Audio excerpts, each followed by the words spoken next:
Hello दोस्तों, मैं Devesh Panigrahi Bastar coaching Jagdalpur से आपका हार्दिक स्वागत करता हूं और उम्मीद करता हूं कि आप भी घर में बैठे बैठे बोर तो नहीं हो रहे होंगे। यदि बोर हो रहे हैं तो इस वीडियो को आराम से देखिएगा, ठीक है। तो चलिए आज का वीडियो स्टार्ट करते हैं। जो आज का वीडियो है दोस्तों, वो आयनिक साम्यावस्था का अंतिम पार्ट है, या फिर आप यूँ बोल सकते हैं कि पीएच का अंतिम पार्ट है। और मैं आपको बताना चाहूँगा कि आपके CGPAT के एग्ज़ाम में इसी टॉपिक से, यानी कि आज का जो वीडियो है वहीं से मैक्सिमम प्रश्न पूछे जाते हैं पीएच मान से संबंधित। तो आज का जो हमारा पीएच मान है वो बाकी वीडियो से किस प्रकार से अलग है। हमने पिछले वीडियोस में सीखा था अम्ल का अलग से पीएच मान ज्ञात करना, क्षार का अलग से पीएच मान ज्ञात करना, लेकिन आज का जो वीडियो है, आज का जो लेक्चर है, आज का जो पीएच मान है दोस्तों, हम उसमें सीखेंगे कि यदि दो अलग अलग अम्लों को मिला दिया जाता है तब उनका पीएच मान कितना होगा। जब दो अलग अलग अम्लों को मिलाया जाएगा तो एक नया मिश्रण प्राप्त होगा, उस मिश्रण का पीएच मान कितना होगा। या फिर जब अलग अलग क्षारों को मिलाया जाएगा तब उनका जो मिश्रण बनेगा उनका पीएच मान कितना होगा। या फिर जब एक अम्ल को मिलाया जाएगा और एक क्षार को मिलाया जाएगा तत्पश्चात जो मिश्रण हमको प्राप्त होगा उसका पीएच मान कितना होगा। यह सब हम आज के वीडियो में देखेंगे। दोस्तों, मैं आपको बताना चाहता हूं कि कल आपका टेस्ट है, ठीक है। शनिवार को आपका टेस्ट होने वाला है जिसमें लगभग 30 क्वेश्चन पूछे जाएंगे। 15 क्वेश्चंस रहेंगे मैथ्स यानी कि समांतर श्रेणी से संबंधित, और 15 क्वेश्चन रहेंगे फिजिक्स और केमिस्ट्री से संबंधित। जितना हमने अभी तक पढ़ाया है प्रश्न सिर्फ उसी में से आएंगे और बहुत ही अच्छा क्वेश्चन हमने सेट किया है। तो प्लीज़ आप वीडियो को अच्छे से देखिएगा, उससे बनाने का पूरा प्रयास कीजिए और जो भी आंसर होता है उसे हमें ज़रूर कमेंट बॉक्स में बताइए दोस्तों, जिससे हम यह पता कर पाएंगे कि हमारे द्वारा जो भी चीज़ें आपको पढ़ाई जा रही हैं वो आपको समझ में आ रही हैं या फिर नहीं आ रही हैं, ठीक है दोस्तों। तो चलिए आगे बढ़ते हैं। तो दोस्तों, अभी जो मैं पहला प्रश्न आपको बताने जा रहा हूं वो संबंधित है जब दो अम्लों को मिलाया जाता है तब उसका पीएच मान क्या होगा, मैं आपको बताता हूं। तो सबसे पहले देखेंगे दोस्तों, यहां पर प्रश्न है यदि 10 की घात -2, क्या बोल रहा हूं मैं, यदि 10 की घात -2 मोलर HCl जिसका आयतन कितना है 1 लीटर है, उसमें 10 की घात -2 मोलर HNO3 जिसका आयतन 2 लीटर है, इसको मिलाया जाता है। दो अलग अलग अम्ल हैं, इनको मिलाया जा रहा है तो एक मिश्रण प्राप्त होगा। जो भी मिश्रण इसमें प्राप्त होता है मिलाने के पश्चात उसका क्या ज्ञात करना है दोस्तों, हमको उसका पीएच ज्ञात करना है। ये बहुत ही ज़्यादा आसान है दोस्तों, बहुत ही इजी है। इसका कारण क्या है, क्योंकि यह प्रश्न एक फॉर्मूले से बनेगा जो कि बहुत ज़्यादा सरल है, ठीक है। अब मैं यहाँ पर आपको बताना चाहूँगा, एक बात बताइए, जब मैं दो अम्लों को मिलाता हूँ, जब मैं दो अम्लों को मिलाऊंगा तब जो विलयन प्राप्त होगा या फिर जो मिश्रण प्राप्त होगा वो भी तो एक अम्ल ही होगा। बात क्लियर है मैं क्या बोल रहा हूं दोस्तों, मैं बोल रहा हूं जब दो अम्लों को आपस में मिश्रित किया जाता है या फिर मिलाया जाता है तत्पश्चात जो नया मिश्रण या फिर विलयन प्राप्त होगा वो भी क्या होगा, अम्लीय होगा। तो उस अम्लीय मिश्रण का क्या ज्ञात करना है, हमको पीएच ज्ञात करना है। मैंने आपको प्रश्न एक्सप्लेन कर दिया। अब चलिए इसके सॉल्यूशन की ओर बढ़ते हैं। तो दोस्तों, जैसे कि मैं आपको बताया था, यदि आपको अम्ल का पीएच ज्ञात करना है, हमारे जो सॉल्यूशन है वो H+ से बनता है दोस्तों। तो यहाँ पर इस प्रश्न के लिए, यानी कि जब दो अम्लों को मिलाया जाता है उसके लिए फॉर्मूला क्या है, M1V1 + M2V2 बटा V1 + V2। जहाँ पर M1 HCl के मोलर को प्रदर्शित कर रहा है, जहाँ पर M2 HNO3 की मोलर को प्रदर्शित कर रहा है, वहीं पर V1 जो है वो HCl के आयतन यानी कि 1 लीटर को प्रदर्शित कर रहा है, वहीं पर V2 जो है वो HNO3 के आयतन यानी कि 2 लीटर को प्रदर्शित कर रहा है, ठीक है दोस्तों। तो चलिए बढ़ते हैं। M1 का मान कितना दिया गया है, 10 की घात -2, यहाँ पर लिखा गया है 10 की घात -2। V1 कितना है आयतन, 1 लीटर यानी कि 1, प्लस का चिन्ह है, प्लस का चिन्ह डाल दिया गया। अब यहाँ पर HNO3 की ओर बढ़ते हैं। इसका मोलर कितना है, 10 की घात -2, कितना है दोस्तों, 10 की घात -2। अब यहाँ पर देखा जाए इसका आयतन कितना है दोस्तों, 2 लीटर, तो 2 लीटर लिख दिया गया। अब यहाँ पर V1 + V2 किया गया है, यानी कि दोनों के आयतन को जोड़ा गया है दोस्तों। तो V1 का आयतन कितना है, 1 लीटर, V2 का आयतन कितना है, 2 लीटर, ठीक है। चलिए आगे बढ़ते हैं हम लोग। अब यहाँ पर देखेंगे दोस्तों, 10 की घात -2 यहाँ पर भी है, 10 की घात -2 यहाँ पर भी है, तो मैं 10 की घात -2 कॉमन निकाल सकता हूँ। जब मैं 10 की घात -2 बाहर कॉमन निकाला तब क्या बच गया, अंदर मेरे पास 1 बच गया, और क्या बच गया दोस्तों, 2 बच गया। बात क्लियर है। और नीचे जब मैं आयतन को जोड़ता हूँ 2 और 1 कितना होता है 3 होता है। ठीक है, चलिए आगे बढ़ते हैं। अब देखते हैं 10 की घात -2 का 10 की घात -2। अब यहाँ पर 2 और 1 कितना हो गया दोस्तों? 3। ठीक है, अब इस 3 से ये 3 कैंसिल हो गया, तो हमारा h प्लस का वैल्यू कितना आ गया? 10 की घात -2। और मैंने बताया है जब भी आपके पास h प्लस का वैल्यू आ जाए तब आप pH मान निकालना जानते हैं। ठीक है, तो चलिए देखते हैं pH मान कैसे ज्ञात करते हैं। pH मान के लिए क्या करना पड़ता है हमको? pH is equal to minus log h plus to the base 10। ये हम शुरू से पढ़ते आ रहे हैं, पहले वीडियोज़ में भी हमने पढ़ा है। अब देखते हैं h प्लस का वैल्यू कितना निकाला हमने दोस्तों? 10 की घात -2। तो पुट कर देते हैं 10 की घात -2। मैंने बताया था यदि लॉग में घात में कोई संख्या दी गई है तब वह घात सामने आ जाता है, तो ये जो -2 है वो सामने आ जाएगा। तो ये माइनस और ये माइनस प्लस हो गया और 2 का 2, तो क्या प्राप्त हो गया हमको? 2 log 10 टू द बेस 10। मैंने आपको बताया था कि log 10 का वैल्यू कितना होता है दोस्तों? 1 होता है। कितना होता है? 1। और 2 का 2, 2 एकम 2। तो ये जो संपूर्ण मिश्रण है, जब दो अम्लों को मिलाया जाता है उनका pH मान हमने कितना प्राप्त कर लिया दोस्तों? 2 प्राप्त कर लिया।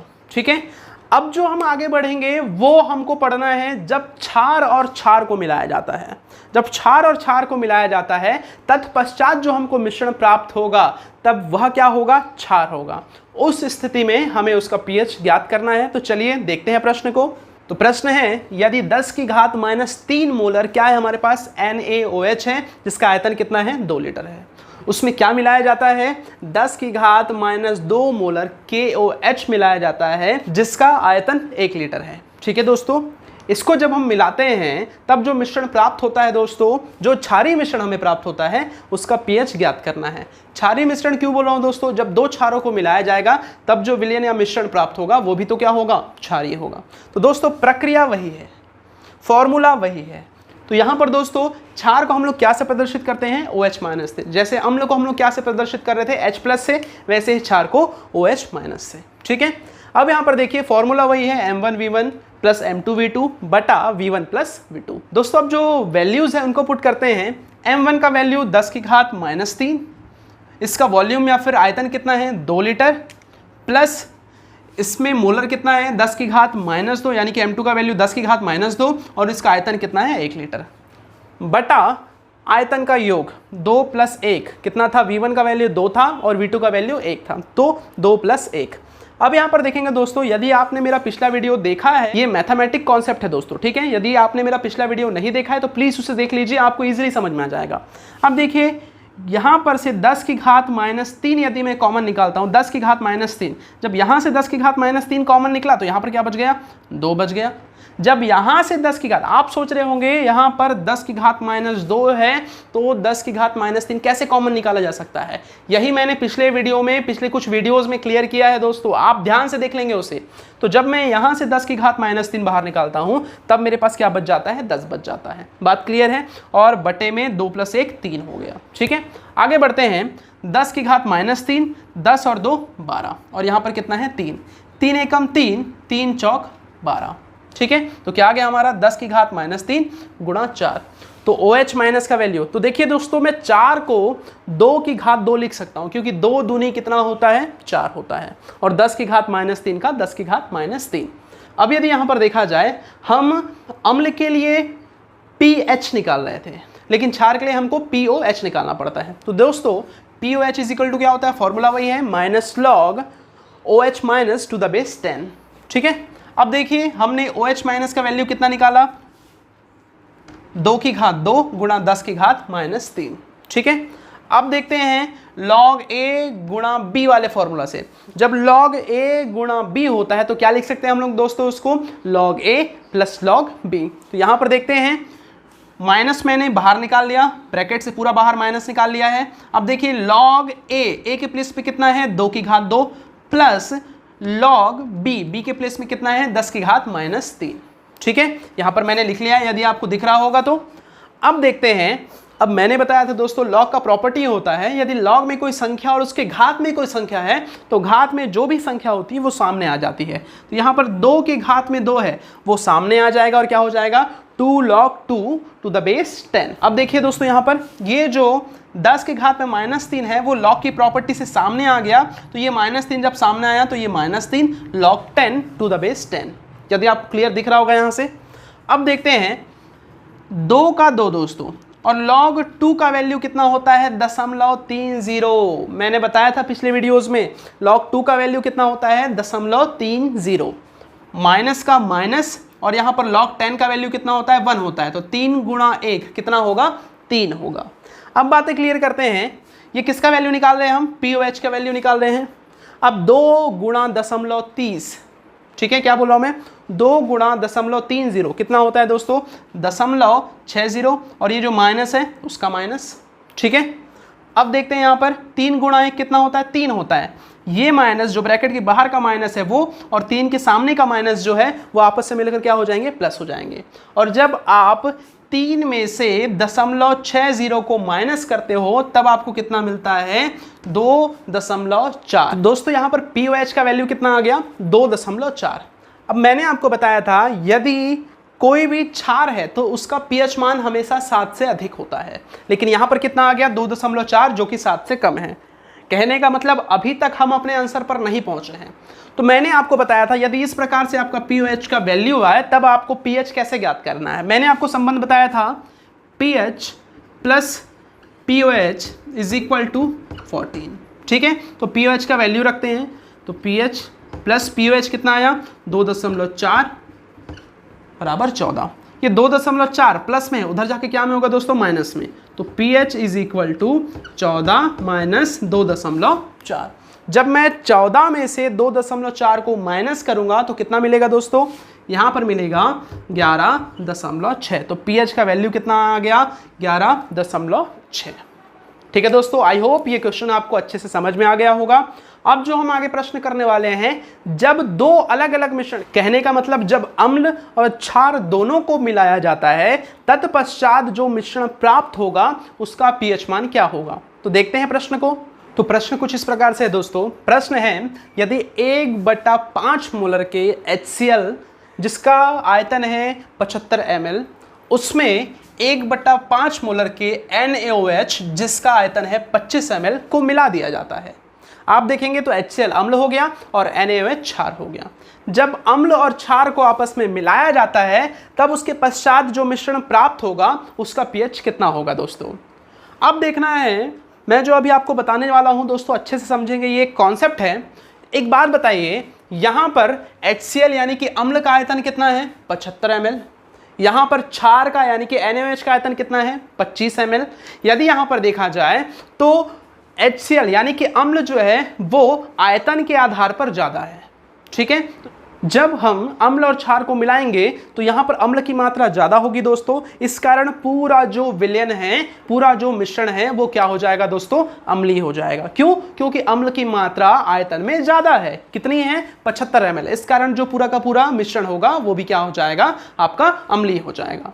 लेकिन जब दो अलग अलग यानी कि अम्ल और क्षार को मिलाया जाता है उस समय हमारा फॉर्मूला क्या होगा, ये देखते हैं दोस्तों। ये तो पता चल गया उनका जो मिश्रण है वो कैसा होगा, अम्लीय प्रवृत्ति का होगा। किस प्रवृत्ति का होगा, अम्लीय प्रवृत्ति का। इस कारण क्या लिखे हम लोग यहाँ पर H+। और जब मिश्रण का pH ज्ञात करना होता है तब थोड़ा सा फॉर्मूला में चेंज आ जाता है। फॉर्मूला है M1V1 माइनस M2V2 बटा V1 प्लस V2, ठीक है। यदि मैं अम्ल और क्षार का देखूं, उससे फॉर्मूले को कंपेयर करूं तो वहां पर प्लस दिया होता था, यहां पर सिर्फ क्या आ गया है, माइनस आ गया है। तो M1 का वैल्यू 1/5, ठीक है। V1 का वैल्यू कितना है दोस्तों 75 ml, माइनस का माइनस। M2 का वैल्यू कितना आ गया दोस्तों 1/5, V2 का वैल्यू कितना आ गया 25 ml बटा V1 प्लस V2 यानी कि 75 प्लस 25। अब यदि यहां पर देखा जाए 5 एकम 5, 5 15 75, 5 एकम 5, 5m 25, तो यहां पर कितना आ गया दोस्तों 15 आ गया, माइनस का माइनस 5 का 5 आ गया, बटे में 75 और 25 कितना होता है 100 होता है। जब आप 15 में से 5 को माइनस करते हैं, जब 15 में से 5 को माइनस किया जाएगा तो कितना आ गया 10 आ गया, और बटे में 100 का 100। यदि आप यहां पर देखेंगे 0 से 0 कैंसिल, तो कितना बचा 1/10, और 1/10 को हम कितना लिखना जानते हैं 10 की घात -1। तो H+ का वैल्यू कितना आ गया दोस्तों 10 की घात -1। अब हम लोग pH कैसे ज्ञात करते हैं H+ के लिए, यानी कि अम्लीय विलयन के लिए माइनस लॉग H+10। ठीक है, H+ का वैल्यू कितना है दोस्तों, यहां पर हमने अभी ज्ञात किया 10⁻⁻1। जब ये -1 सामने आ जाएगा तो क्या हो जाएगा, प्लस हो जाएगा, +1 हो जाएगा। अब यहां पर क्या बच गया, log 10⁻10। log 10⁻10 का वैल्यू कितना होता है दोस्तों, 1 होता है, यानी कि हमको जो भी मिश्रण दिया गया है उसका pH हमने कितना ज्ञात कर लिया, 1 ज्ञात कर लिया। ठीक है दोस्तों, इसके साथ ही आपका आयनिक साम्यावस्था पूर्ण रूप से समाप्त होता है और pH पूर्ण रूप से समाप्त होता है। इससे संबंधित किसी भी प्रकार का कोई डाउट है तो आप मुझे कमेंट बॉक्स में बता सकते हैं दोस्तों। और मुझे पूरी उम्मीद है कि यह वीडियो आपको पसंद आया होगा, और यदि ऐसा है तो प्लीज़ वीडियो को लाइक कीजिए, ज़्यादा से ज़्यादा शेयर कीजिए और चैनल को सब्सक्राइब कीजिए दोस्तों। इसके साथ ही मैं विदा लेना चाहूँगा। बहुत बहुत धन्यवाद दोस्तों।